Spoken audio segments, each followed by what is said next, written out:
pulled 50 meters down, accelerated by thousands of tons of moving water, and fed directly into a turbine built to power cities.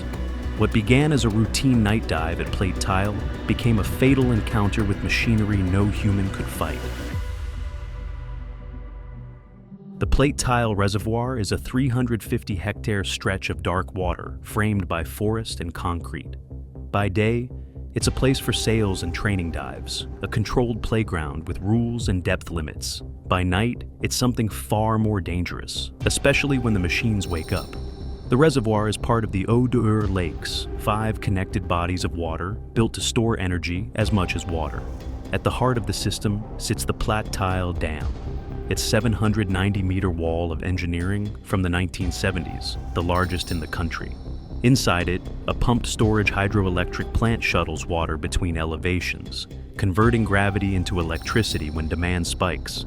On this winter evening in early January 2024, demand is high. 2 of the turbines are running.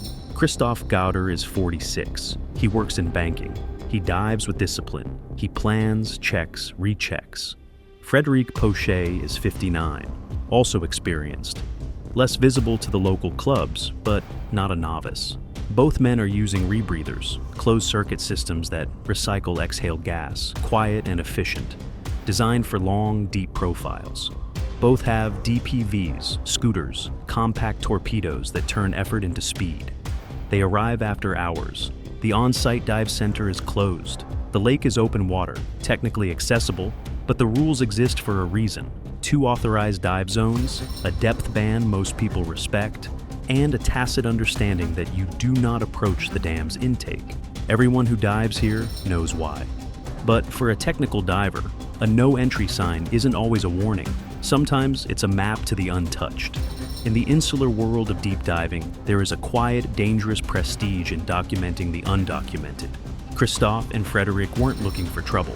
They were looking for the edge of the map, fueled by the professional confidence that their elite gear made them immune to the risks that stop ordinary hobbyists. They believed they could dance along the boundary without ever being pulled across it. They enter around dusk. Night comes fast in winter. And beneath the surface, the dam is already awake.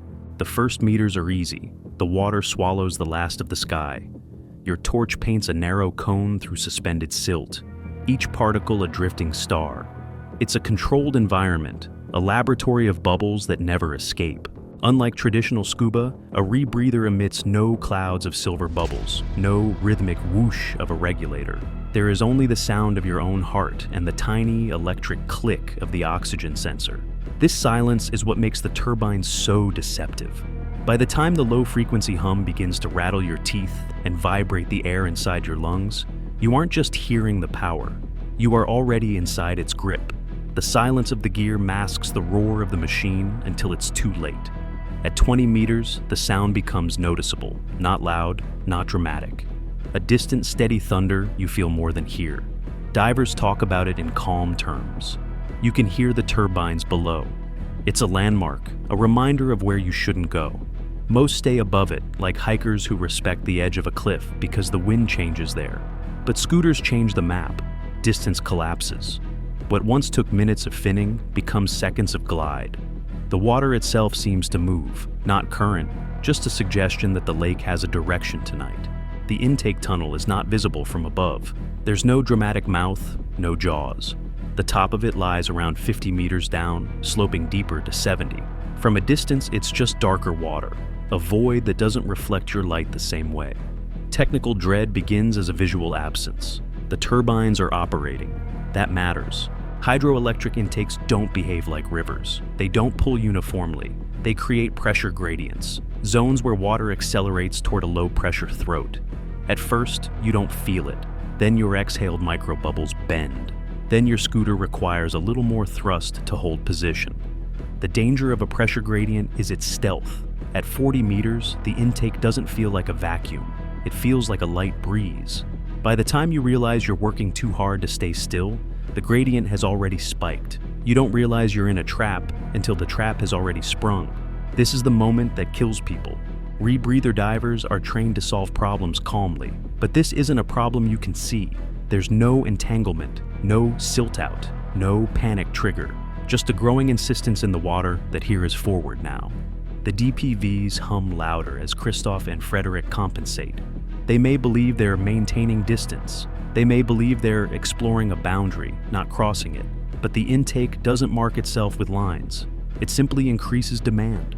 At a certain threshold, the math flips. Thrust no longer equals escape. In fluid dynamics, this is the point of no return.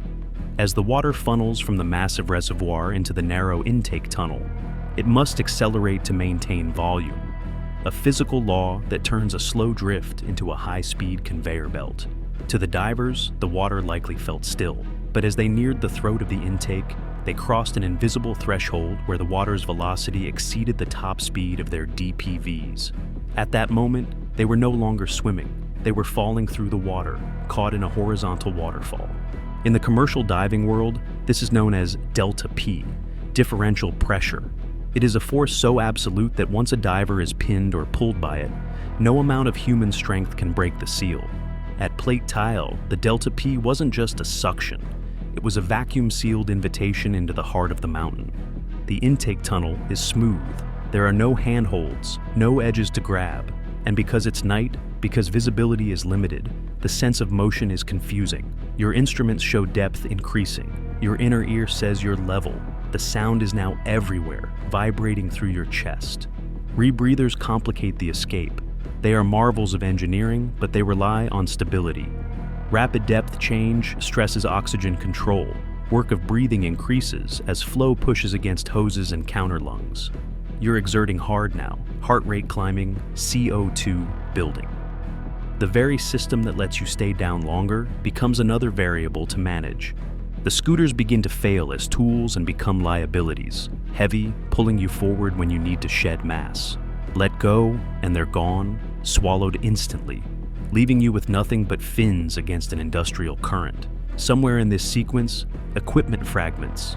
Sonar will later find pieces, rebreathers, DPVs, broken and scattered, evidence of forces far beyond a diver's strength. Downstream of the dam, the river receives what the turbines expel. It's here, the following day, that remains are found, confirmation delivered in the blunt language of an autopsy. The men were caught by the turbine in the watercourse. There is no ambiguity in that sentence, no room for heroics or near misses, just outcome. The search itself is a reminder of scale, 10 professional divers, sonar sweeping a vast volume. The lake gives up equipment first, then answers later. A son raises the alarm when a car sits untouched in the parking lot, a small human detail against a massive structure that never stops working. It is the ultimate cruelty of these accidents. The world above remains perfectly calm, while just a few dozen meters below, a violent industrial process is unfolding in total darkness. This accident wasn't a mystery of inexperience or bravado. It was a collision between human capability and infrastructure designed to move unimaginable amounts of water. The Plate Taille Reservoir looks placid because it is doing its job well, hiding the violence inside concrete. But for those who venture beneath, it serves as a cold reminder. The machines do not negotiate, and the laws of physics do not offer second chances. On that winter night, the margin for error wasn't small. It was exactly zero.